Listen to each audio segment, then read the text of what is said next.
আমার দিক হচ্ছে না, তাহলে তোরা আমার দাঁতগুলোই দেখাই দিতাম।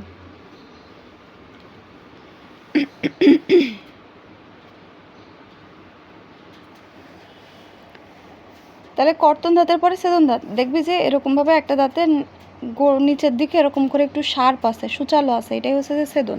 ছেদন প্রত্যেক পাশে একটা করে, তার মানে প্রত্যেক পাশে যদি একটা করে হয় তাহলে সব মিলায় উপরে হবে দুইটা, নিচে হবে দুইটা, তাহলে সব মিলে হবে কয়টা? চারটা।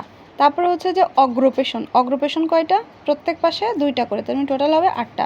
পেশন দাঁত কয়টা? দুইটা করে, ব্যাস। তারপরে আক্কেল দাঁত থাকলেও থাকতে পারে, নাও পারে। আক্কেল দাঁত কয়টা করে? একটা করে। তাহলে যদি কারো ওঠে তাহলে টোটাল হবে তার উপরে দুটো নিচে দুটো, মানে টোটাল হবে চারটা।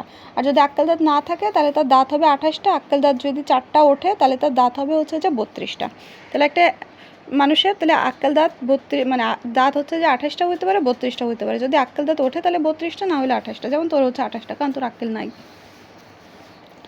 আচ্ছা, তাহলে এই গেল দুটো, লাস্টে হচ্ছে আক্কেল দাঁত বলে। তাহলে এই যে তাহলে প্রাপ্তবয়স্ক মানুষের আমরা তাহলে কী কী পড়লাম? যে এক এক পাশে কর্তন দাঁত থাকে হচ্ছে যে দুইটা, ছেদন থাকে হচ্ছে যে একটা, অগ্রপেশন থাকে দুইটা, পেশন থাকে দুইটা। তাহলে মানে কর্তন দাঁত হচ্ছে দুইটা, তার মানে টোটাল হচ্ছে যে কর্তন যদি দুইটা হয়, এক এক পাশে দুইটা হয়, তাহলে হচ্ছে পুরো মিলে কর্তন কয়টা হবে? আটটা। ছেদন যদি প্রত্যেক পাশে একটা করে হয় তাহলে পুরো মিলে প্রত্যেক পাশে একটা, তাহলে পুরো মিলে চারটা। প্রত্যেক পাশ বলতে আসলে কি, তার উপর নিচ সেটাকে আবার চার ভাগ করতেছি, ডান উপর বাম, নিচ ডান নিচ বাম, তার মানে টোটাল চার ভাগে না, ওইটাই।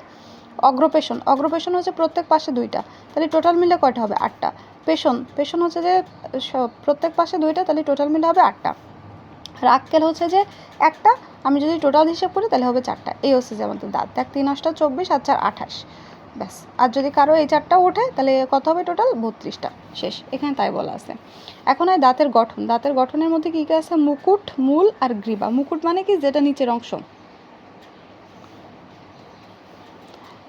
যেটা আমরা দেখতে পাই, হ্যাঁ, যেটা আমরা আসলে দেখতে পাই, এটা কিন্তু মুকুট।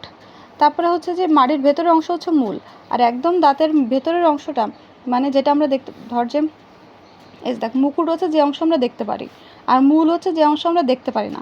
আর দুইটার যে জাংশন, এটাকে আমরা বলতেছি গ্রীবা। গ্রীবা মানে গলার মতো, যেমন তোর মাথা আর বডির মাঝখানে একটা জাংশন না, গলা, ওরকম এরকম গ্রীবা মানে গলা। এটা তাহলে মুকুট হচ্ছে যেটা বাইরে দেখতে পাচ্ছি, আর যেটা পাচ্ছি না সেটা মূল, আর দুইটার জাংশন হচ্ছে গ্রীবা।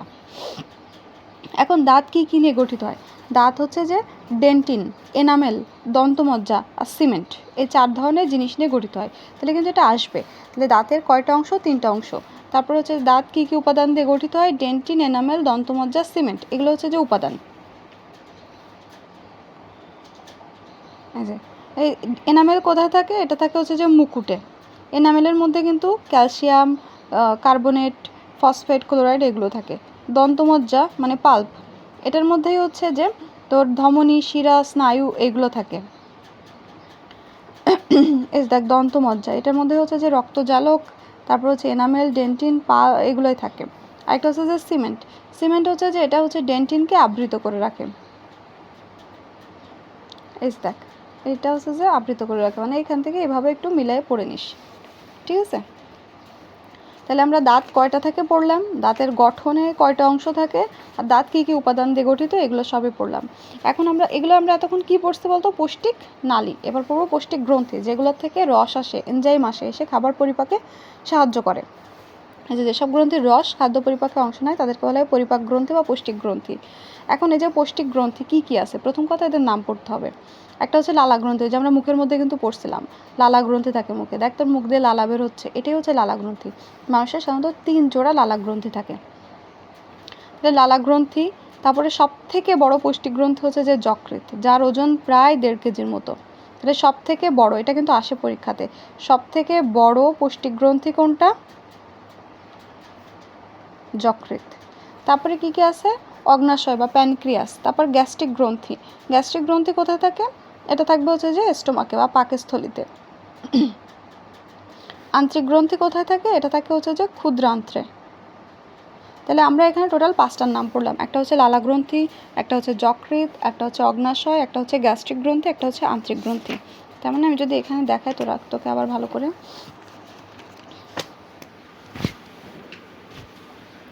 এই যে মুখ গহ্বরের মধ্যে থাকে লালা গ্রন্থি, পাকস্থলীতে থাকে গ্যাস্ট্রিক গ্রন্থি। আর এই ক্ষুদ্রান্তে থাকে আন্ত্রিক, ক্ষুদ্রান্ত্র, সেখান থেকে আন্ত্রিক গ্রন্থি। ব্যাস, তাহলে এখানে আমরা 3টার নাম পড়লাম। আর এছাড়া আর কি থাকে, যকৃৎ, যেটা হচ্ছে সব থেকে বড়। তারপর আর কি থাকে, অগ্নাশয়। এই, তাহলে এই হচ্ছে আমার টোটাল 5টা পৌষ্টিক গ্রন্থি।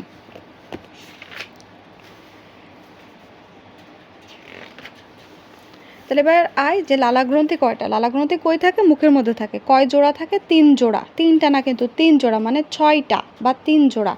এটা হচ্ছে যে 2 কানের সামনে থাকে, সেটার নাম হচ্ছে প্যারোটিড গ্রন্থি। তারপরে একটা থাকে চোয়ালের নিচে, সেটা হচ্ছে যে সাবম্যাক্সিলারি। একটা থাকে জিহ্বার নিচে, এটা হচ্ছে যে সাবলিঙ্গুয়াল। লিঙ্গুয়া মানে হচ্ছে জিহ্বা, তাহলে জিহ্বার নিচে যেটা থাকবে সেটা হচ্ছে সাবলিঙ্গুয়াল। সাব মানে নিচে, আর লিঙ্গুয়া মানে তোর জিহ্বা, তাহলে জিহ্বার নিচে যেটা সাবলিঙ্গুয়াল। কানের সামনে থাকে প্যারোটিড গ্রন্থি, আর চোয়ালের নিচে থাকে সাবম্যাক্সিলারি। ব্যাস। এই যে লালা, এই লালা রসে কী থাকে? টায়ালিন নামক এনজাইম থাকে। এটা কিন্তু খুব ইম্পর্টেন্ট। এই টায়ালিন হচ্ছে তোর করে শর্করা জাতীয় খাদ্য পরিপাকে সহায়তা করে। তারপরে যকৃৎ হচ্ছে যে কী থাকে? মধ্যচ্ছদার নিচে উদরগহ্বরে, মানে পেটের মধ্যে থাকে, বুকের মধ্যে না কিন্তু, পেটের মধ্যে পাকস্থলীর ডানে অবস্থিত যকৃৎ। এটা মানবদের সব থেকে বড় গ্রন্থি। এর রং কি? লালচে খয়েরি। তারপর 2টা খণ্ড থাকে, একটা হচ্ছে ডান খণ্ড, একটা হচ্ছে বাম খণ্ড। আবার 4টা অসম্পূর্ণ খণ্ড থাকে। প্রত্যেকটা খণ্ডকে ছোট ছোট মানে লোবিউল দিয়ে তৈরি হয়। লোবিউলে অসংখ্য কোষ থাকে। এটার কাজ কি? মেইনলি পিত্তরস তৈরি করে। এই পিত্তরস কী কাজে সাহায্য করে? আমরা ফ্যাট জাতীয় খাবার পরিপাকে সাহায্য করে হচ্ছে যে পিত্তরস। এই যে পিত্তরস, যাদের দেখবি যে পিত্তথলির অপারেশন হয়, ওদেরকে তো পিত্তরস তখন হচ্ছে, আচ্ছা ওটা তো দরকার নাই। তাহলে পিত্তরস তৈরি করে কে? যকৃৎ। পিত্তরস কী কাজে লাগে? আমার ফ্যাট জাতীয় খাবার তৈরিতে, মানে খাবার পরিপাকে সহায়তা করে। আচ্ছা, পিত্তরস একটু ক্ষারীয় হয়, ঠিক আছে। আর যকৃতে তোর অসংখ্য কোটি কোটি রাসায়নিক বিক্রিয়া হয়, এজন্য এটাকে বলে রসায়ন গবেষণাগার। এটা কিন্তু প্রশ্ন হবে যে যকৃতকে কি মানে রসায়ন গবেষণাগার কেন বলে। তাহলে আমরা যকৃৎ থেকে সবথেকে ইম্পর্টেন্ট জিনিস কি বললাম? এটা সবথেকে বড় পৌষ্টিক গ্রন্থি। এখানে হচ্ছে যে তোর পিত্তরস তৈরি হয়, যেটা হচ্ছে ফ্যাট জাতীয় খাবার পরিপাকে হেল্প করে। তারপর এটাকে বলা হয় কি? রাসায়নিক গবেষণাগার। আর যকৃতের নিচে থাকে পিত্তথলি। তাহলে যকৃৎ কি করে? যকৃৎ হচ্ছে পিত্তরস তৈরি করে, আর সেই পিত্তরসটাই পিত্তথলির মধ্যে জমা হয়ে থাকে।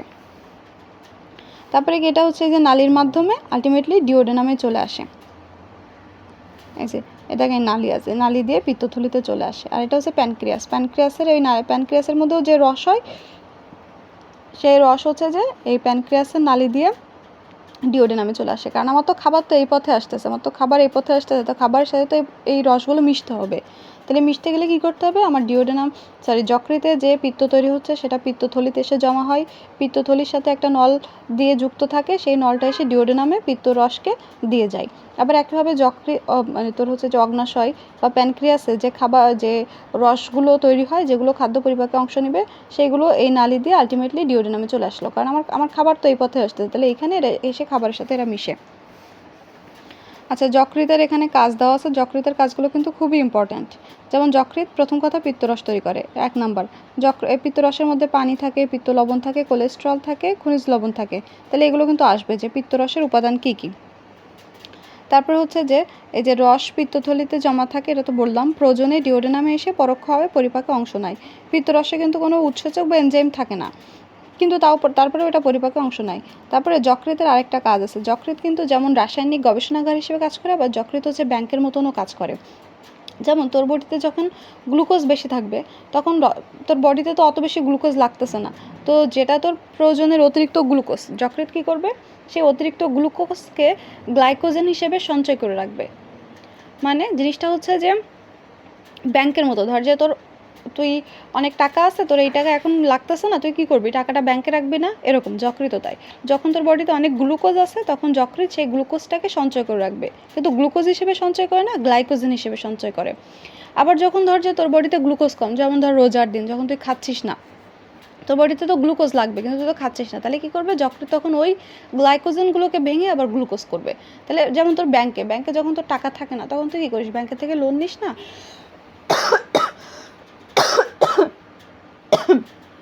ওই রকম এটা হচ্ছে যে গ্লাইকোজেন রূপে সঞ্চয় রাখে, আবার যখন থাকে না তখন ওই গ্লাইকোজেনগুলোকে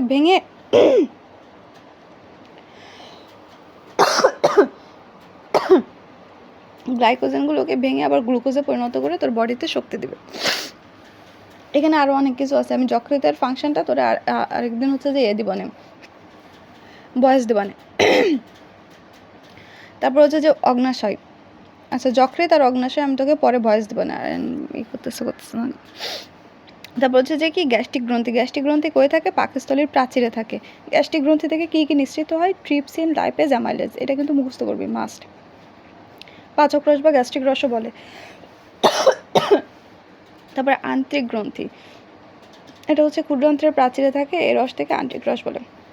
এই পর্যন্ত পড়া থাকলো, মাঝখানে যকৃৎ আর অগ্নাশয়ের কাজ আমি তোকে পরে বোঝাই দেবো।